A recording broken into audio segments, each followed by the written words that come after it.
My brother slapped my 12-year-old son at the barbecue for talking back. Dad laughed. Toughen up, kid.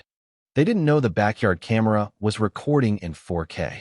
When my lawyer played it in court, the judge watched it twice and said 5 words that ended them. My name is Barrett. I'm 38, and I've spent most of my adult life trying to be the kind of father that mine never was, which is a sentence that probably tells you more about my childhood than any story I could lay out for you in detail. I work in commercial real estate. Been doing it for about 12 years now, evaluating properties and negotiating leases and managing portfolios for mid-sized firms. And I've built a stable, comfortable life for my family in a quiet suburb about 40 minutes outside the city, the kind of neighborhood with block parties in the summer and kids riding bikes on the sidewalk until the streetlights flicker on, the kind of place where people wave at each other from their driveways and actually mean it. My wife Fallon and I have been married for 14 years, and together we have one son, Cashin, who at the time of everything I'm about to tell you is 12 years old. This bright, curious, genuinely kind kid who reads more books in a month than most adults read in a year and has this habit of looking at you when you're talking like he's actually absorbing every single word rather than just waiting politely for his turn to speak. He asks questions that make grown adults pause and think. He challenges ideas he disagrees with respectfully but firmly. And he has this quiet confidence about him that Fallon and I have nurtured since the day he was born, because we both believe that a child who feels safe enough to use his voice in a room full of adults is a child who's being raised right. That quality, that willingness to think for himself and say what he thinks out loud, is exactly what got him hit in the face by my brother Dorian in front of 30 people on a sunny Saturday afternoon in my own backyard. Dorian is 35, 3 years younger than me, and growing up he was the golden child in our family, the son who could do no wrong in our father's eyes, the one who got praised for being physical and tough and aggressive while I got told I was too sensitive, too quiet, too much like our mother.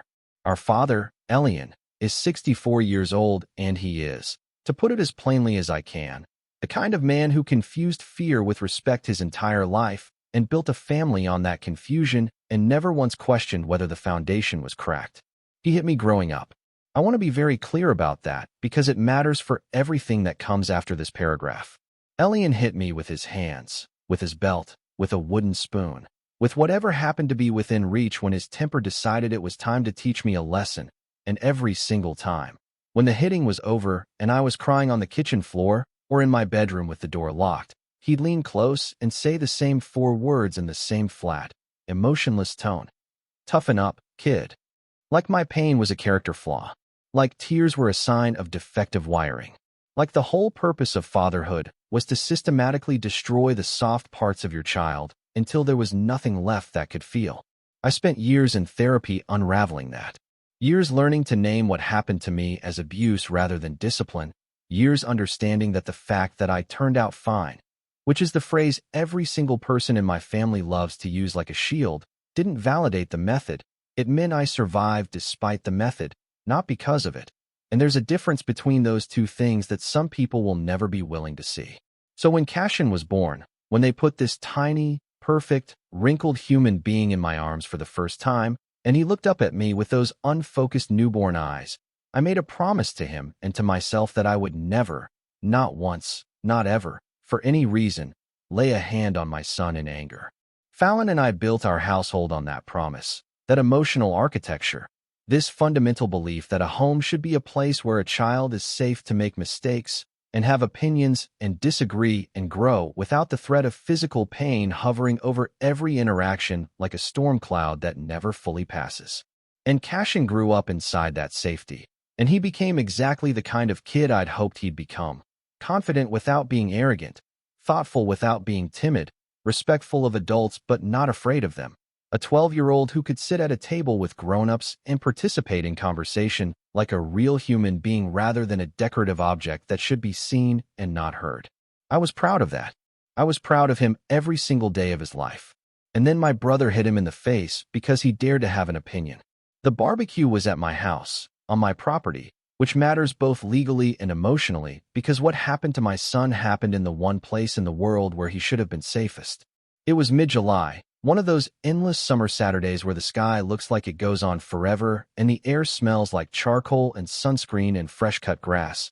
And we'd invited about 30 people over, family, neighbors, a few colleagues from my office, the kind of relaxed, easygoing afternoon where kids chase each other with water guns and adults stand around the grill debating whether the burgers need another minute. Dorian was there with his wife Callista and their 2 kids, aged 9 and 7.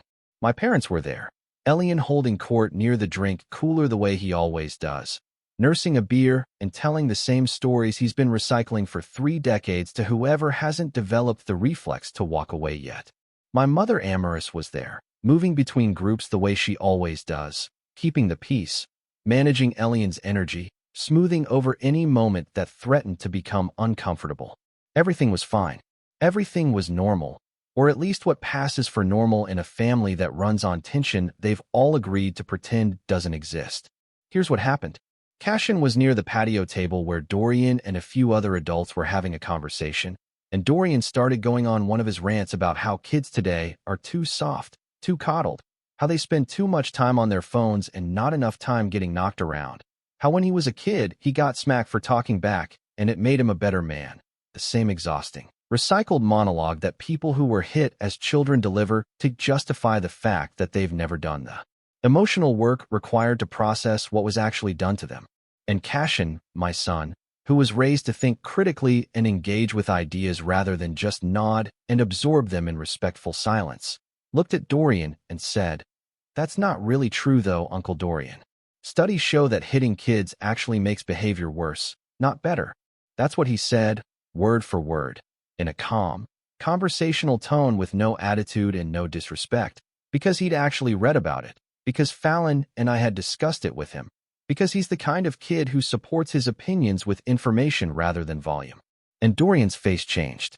I was standing at the grill about 20 feet away, too far to hear the exchange in real time, but close enough to see the shift in Dorian's expression, this rapid transformation from casual to rigid to something darker. And before I could move, before I could take a single step or form a single word, Dorian reached across and slapped Cashin across the face with an open hand, hard enough that the sound cracked through every conversation in the yard like a gunshot, hard enough that my son stumbled sideways and had to catch himself on the edge of the patio table, hard enough that every adult within 50 feet went silent at exactly the same moment. And then my father laughed. Not a nervous laugh, not an awkward chuckle, a real, full, genuine laugh, like he'd just witnessed something entertaining and appropriate. And he looked at Cashin, his 12-year-old grandson, standing there with his palm pressed against his burning cheek and tears already running down his face. And he said those words, the same for words he said to me 1,000 times growing up, in the same flat tone that hasn't changed in 30 years. "Toughen up, kid." And in that moment I saw something with a clarity that almost knocked the breath out of me. This wasn't Dorian having a bad day. This wasn't a one-time lapse. This was a system, a generational machine that had been running for God knows how long, grinding children down and calling it strength, breaking kids and calling it building them. And my brother wasn't just repeating our father's behavior. He was auditioning for Elian's approval, performing the family ritual in front of the patriarch to prove that he'd absorbed the lesson and was ready to carry the torch, and my father's laugh was the standing ovation. Now I'm going to tell you what I did next, and I need you to understand that it was the hardest thing I've ever done in my 40 years of being alive, harder than anything I've faced professionally, personally, or emotionally, because every cell in my body wanted to put Dorian on the ground. Every muscle, every nerve, every animal instinct I have as a father was screaming at me to close the distance between us and make him understand physically what he'd just done to my child. But I didn't, because I knew with the part of my brain that was still functioning rationally under the red haze, that if I hit Dorian in front of 30 people, I would become the aggressor. I would give them a story where both brothers threw punches and it was just a family fight that got out of hand, and the focus would shift from what Dorian did to what I did in response. And my son's pain would get buried under the spectacle of 2 grown men brawling at a barbecue. So instead I walked over to Cashin, I knelt down in front of him so my eyes were level with his, and I said, very quietly, "We're going inside. You're safe. I'm going to handle this." And my son looked at me with an expression that I will carry in my chest for the rest of my life. This look that was part pain and part something else, something searching and vulnerable and wide open, like he was watching to see what his father would do, like the next 10 seconds would teach him something about the world and about men and about what strength actually looks like that he would carry forever. And I took his hand and walked him into the house without looking at Dorian, without looking at my father, without saying a word to anyone. Fallon was in the kitchen when we came through the back door, and the second she saw Cashin's face and the handprint already blooming red across his cheek, she went absolutely white, and I told her what happened in 4 flat sentences, and her hands started shaking, not from fear, but from a rage so focused and controlled it was almost architectural, the kind of anger that builds structures instead of tearing them down. And she looked at me and said, "What are we going to do?" And I said, "Everything we can." Here's the thing that changed everything. The detail that nobody at that barbecue knew about and that Dorian and my father would eventually come to understand was the single worst piece of luck they'd ever had. 6 months before the barbecue, after a wave of car break-ins hit our neighborhood and 3 houses on our street had packages stolen from their porches, I installed a comprehensive security camera system on our property. For cameras, all recording in 4K resolution with full audio capture, positioned at the front door, the driveway, the side yard, and the back of the house. They recorded continuously to a cloud-based storage system with automatic 90-day backup retention, meaning the footage wasn't sitting on a hard drive somewhere that someone could walk into my house and destroy. It was encrypted and stored on remote servers accessible only through my login credentials. The camera mounted under the rear eave of the house had a direct, completely unobstructed view of the entire patio area where the slap happened. It captured everything. The conversation beforehand, Cashin's response, Dorian's face changing, the swing, the impact, the sound, Cashin stumbling, my father laughing, the toughen up, kid delivery. Everything in 4K, with audio, time-stamped and geotagged and automatically preserved on servers that nobody in my family even knew existed. I downloaded the footage that same night after the last guest had left, and the backyard was dark and quiet. I sat in my home office with the door closed and watched it once on my monitor, and I had to pause it about 12 seconds in because my hands were shaking so badly that I could barely control the mouse. Watching it from the camera's angle was different from living through it at the grill. In real time, it had been fast, almost too fast to fully process through the adrenaline and the shock. But on screen, in high definition, slowed down frame by frame, you could see everything with a precision that made it impossible to rationalize or minimize. You could see Dorian's arm pull back with intent. You could see the exact millisecond his palm connected with Cashin's face. You could see my son's head snap to the right from the force. You could see the red mark beginning to form before Cashin's hand even reached his cheek. And you could see my father's face as he laughed, this expression of satisfaction that looked almost like pride, like Dorian had just passed a test that Elian had been administering his entire life. I saved the footage to 3 separate backup locations that night, and Monday morning at 8 a.m. I was on the phone with my lawyer. My lawyer's name is Karina, and she's the kind of attorney who makes you feel simultaneously reassured and slightly nervous. Reassured because she clearly knows exactly what she's doing, and nervous because you can tell she doesn't waste time on things that won't work. When I showed her the footage in her office, she watched it through once without any visible reaction, then asked me to play it again, and the second time through she paused it at 3 specific moments, took notes, and then looked at me and said, "This is assault on a minor, clearly documented and eminently prosecutable. What do you want to happen?"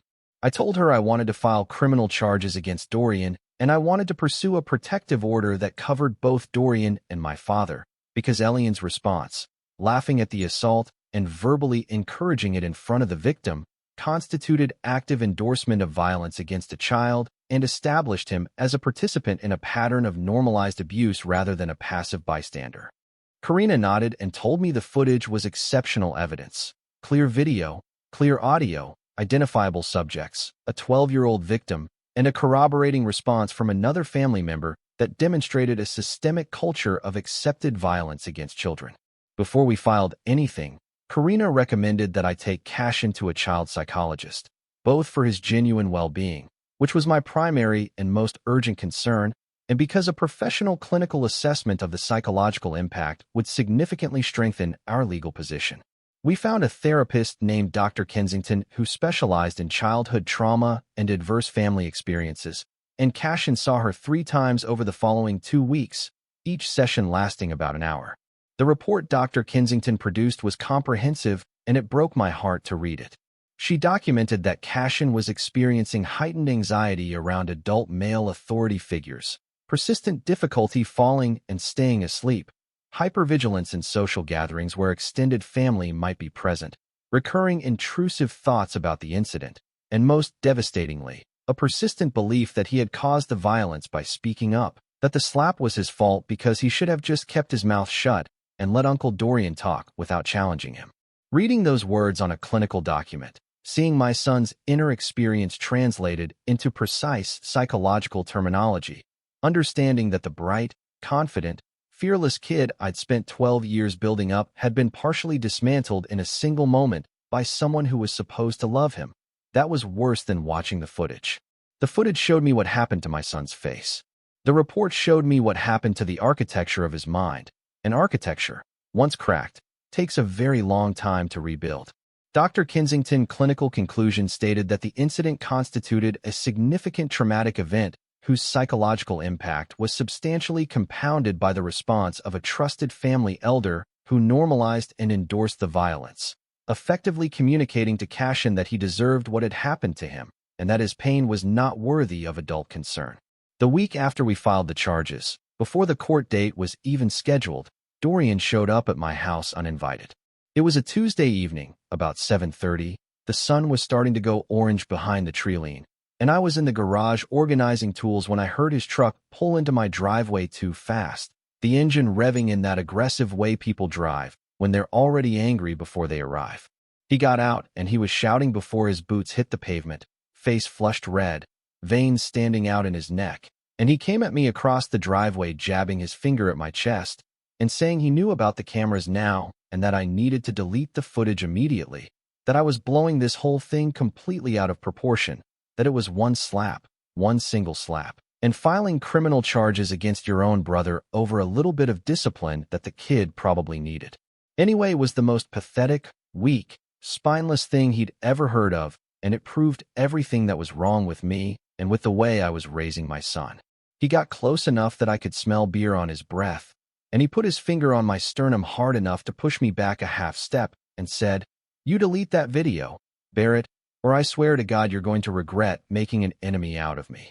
And I stood there and I said nothing. I just let him exhaust himself, let the anger pour out of him until he was standing in my driveway breathing hard with nothing left to throw at me. Because what Dorian didn't realize, what he apparently still hadn't figured out despite the fact that a camera was the entire reason his life was unraveling in the first place, was that the driveway camera was running. Every word he said, every jab of his finger, every threat, every moment of physical intimidation, all of it captured in the same 4K clarity that had recorded him assaulting my son 6 weeks earlier. That footage was on Karina's desk by 9 a.m. the next morning, filed as evidence of ongoing aggressive behavior, attempted intimidation of a witness, and implicit threat of retaliation, which Karina told me turned what was already a strong case into one of the most straightforward she'd ever handled. The family response to the charges went exactly the way you'd predict if you've ever tried to hold someone accountable inside a family that has spent 3 generations calling abuse discipline and sweeping bruises under the rug. My mother Amaris called within hours of finding out, crying, saying that I was destroying the family, that Dorian didn't mean it, that this was something you handle at a kitchen table, not a courtroom, that brothers fight and families forgive, and the legal system has no place in a household disagreement. Extended relatives started reaching out by phone and text, aunts, uncles, cousins, all carrying the same essential message wrapped in different levels of politeness. "You're overreacting. It was just a slap. Elian did the same thing to all of you boys growing up, and you all survived. Cashin needs to learn that the world isn't always gentle. Why are you trying to ruin your brother's life over something this small?" My father didn't reach out at all. Complete silence, which for Elian was a weapon in itself. This tactical withdrawal of acknowledgement designed to make me feel ashamed and alone. The same tool he'd used on me when I was 8 years old, and crying after he'd hit me, and the message was always the same. You're on your own now because you made the wrong choice by reacting to pain instead of absorbing it. Except this time, for the first time in my life, his silence didn't work. It just confirmed what I already knew about who he was. Then Callista called Fallon. Not me, Fallon. She called on a Wednesday afternoon a few weeks after the charges were filed and asked to meet somewhere private. And they sat together in a coffee shop across town for 2 hours. And what Callista said in that conversation shifted the entire landscape of everything that was happening. Callista said Dorian had a temper at home. Not the occasional frustration that every parent experiences, a real, escalating, documented pattern of explosive anger that had been getting worse year after year. She said he'd grabbed their 9-year-old daughter by the arm hard enough to leave finger-shaped bruises on 2 separate occasions. He'd thrown dishes during arguments. He'd punched holes in 3 different walls in their house, holes that Callista had patched and painted over before anyone could see them. She'd been living in a constant state of threat assessment, always reading Dorian's mood when he walked through the door, always adjusting the emotional temperature of the house to prevent him from reaching whatever invisible threshold would trigger the next eruption. She said that watching him slap Cashin at the barbecue, watching it happen so casually and so publicly and so without hesitation, and then watching Elian laugh about it like it was normal and good, had cracked something open inside her that she'd been sealing shut for years, because she understood in that moment that if Dorian could hit someone else's child in front of 30 witnesses without blinking, it was only a matter of time before his own children's faces were under that hand. Callista provided a detailed written statement about Dorian's behavior at home, and she asked Fallon, quietly and carefully, if she thought it was enough to start a custody case. The court date arrived on a Thursday in September, and I remember every sensory detail of that morning like it's been permanently etched into my brain. The flat fluorescent lighting in the courtroom, the worn wooden benches, the low murmur of voices in the corridor outside, the particular quality of silence that settles over a room full of people who all know something significant is about to happen. Dorian sat at the defendant's table looking like he'd aged 5 years and 2 months, which according to Callista he essentially had. The weight loss visible in his face, the dark circles, the fidgeting hands of a man who's only just beginning to understand that the consequences he's facing aren't going to be negotiated away. My father sat in the gallery with his arms crossed, projecting that familiar stone-faced authority, except something was different about it this time. Something hollow underneath the pose, like the armor was all still in place, but the man inside it had started to shrink. Karina presented our case the way she does everything, methodically, precisely, without a single wasted word. She started with the barbecue footage. When it played on the courtroom screen, the room became so silent you could hear the air conditioning cycling. The smack was unmistakable. Cashin's cry was unmistakable. My father's laugh was unmistakable, and the toughen up, kid, landed in that quiet courtroom like a brick through a window. Judge Danica Lockwood watched the entire clip with an unreadable expression, and when it ended, she looked at the screen for a moment and then said, "Play it again." The second time, she leaned forward in her chair, and I could see her jaw tighten at the exact moment of impact. And when my father's laugh came through the speakers again, she closed her eyes briefly, just for a second, the way a person does when they're working to keep their professional composure around something that offends them on a human level. Then Karina presented the driveway footage of Dorian's threatening confrontation at my home, followed by Dr. Kensington's psychological assessment, followed by Callista's sworn statement about Dorian's history of aggression in their household. Dorian's lawyer tried to frame everything as a one-time lapse, a momentary loss of composure by an otherwise loving uncle who went too far in a misguided attempt at old-fashioned family correction. He argued that the court system was too severe an instrument for what was essentially a disagreement between relatives about acceptable parenting practices, that the family should be allowed to resolve this internally, that Dorian was remorseful and willing to attend anger management, and that surely this could be handled without a criminal record. Judge Lockwood listened to the defense without interruption, her pen resting on her notepad, and when Dorian's lawyer finished his closing remarks, the courtroom went quiet for what felt like a very long time. The judge looked down at her notes.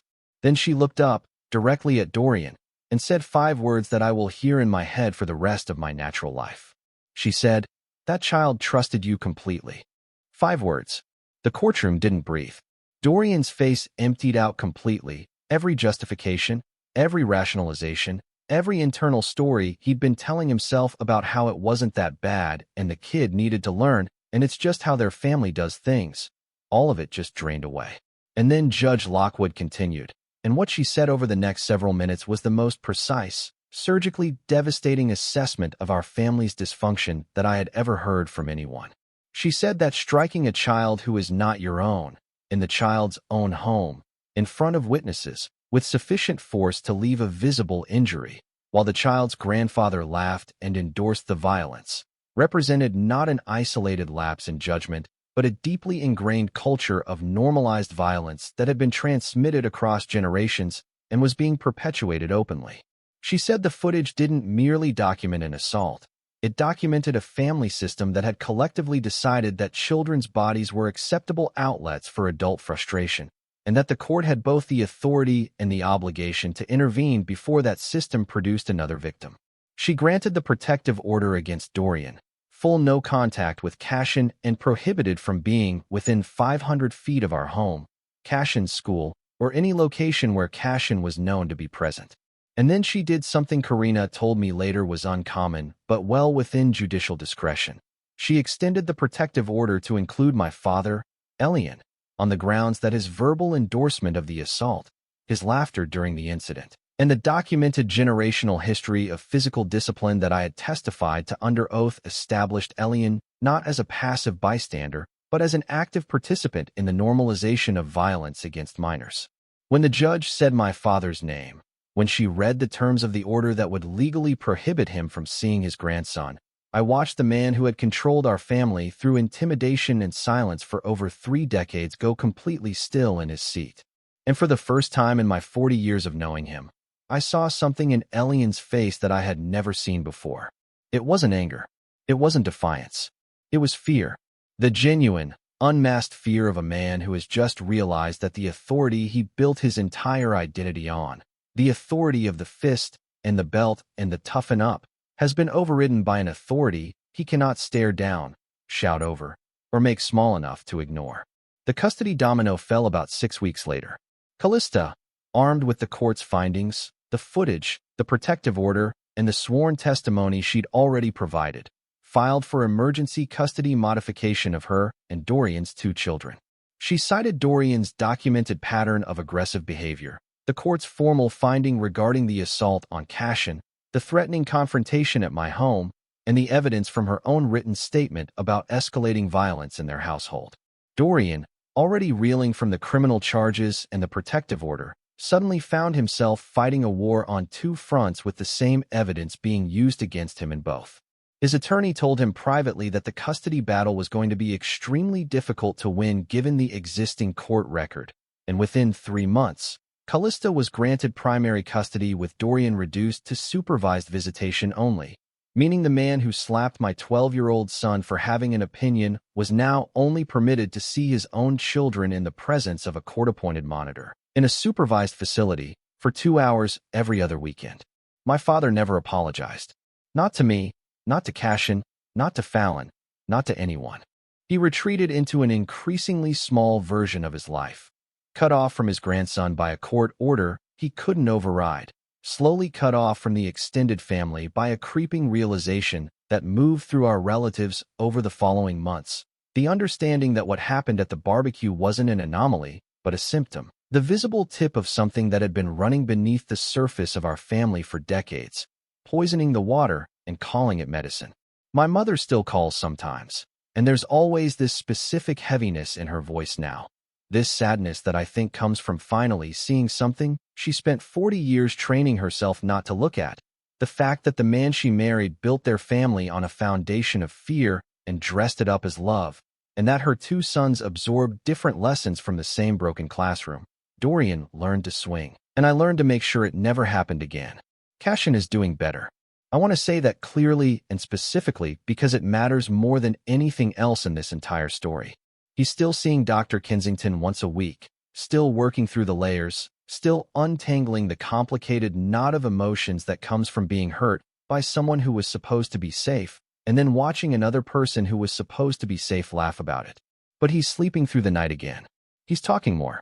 He went back to his debate club at school and came home last month and told me he'd argued his position on a topic and won.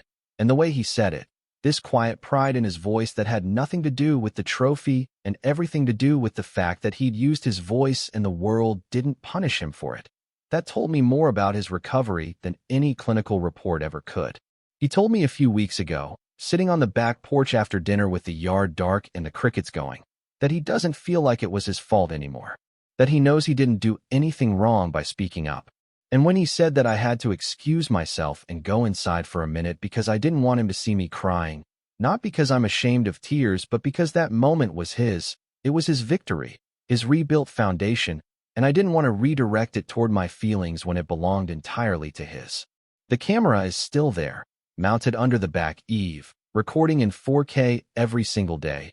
And sometimes on a Saturday afternoon, when I'm standing at the grill flipping burgers in the same spot where everything changed, I look up at it, and I think about how one small decision I made for a completely unrelated reason became the thing that protected my son when the people who should have been protecting him decided he deserved to be hit instead. The camera didn't have loyalty to the family. It didn't have opinions about keeping the peace. It didn't care about 30 years of toughen up, kid, or the unwritten rule that what happens in the family stays in the family. It just saw what happened, and it remembered, clearly and permanently, and the truth, it turns out, was more than enough.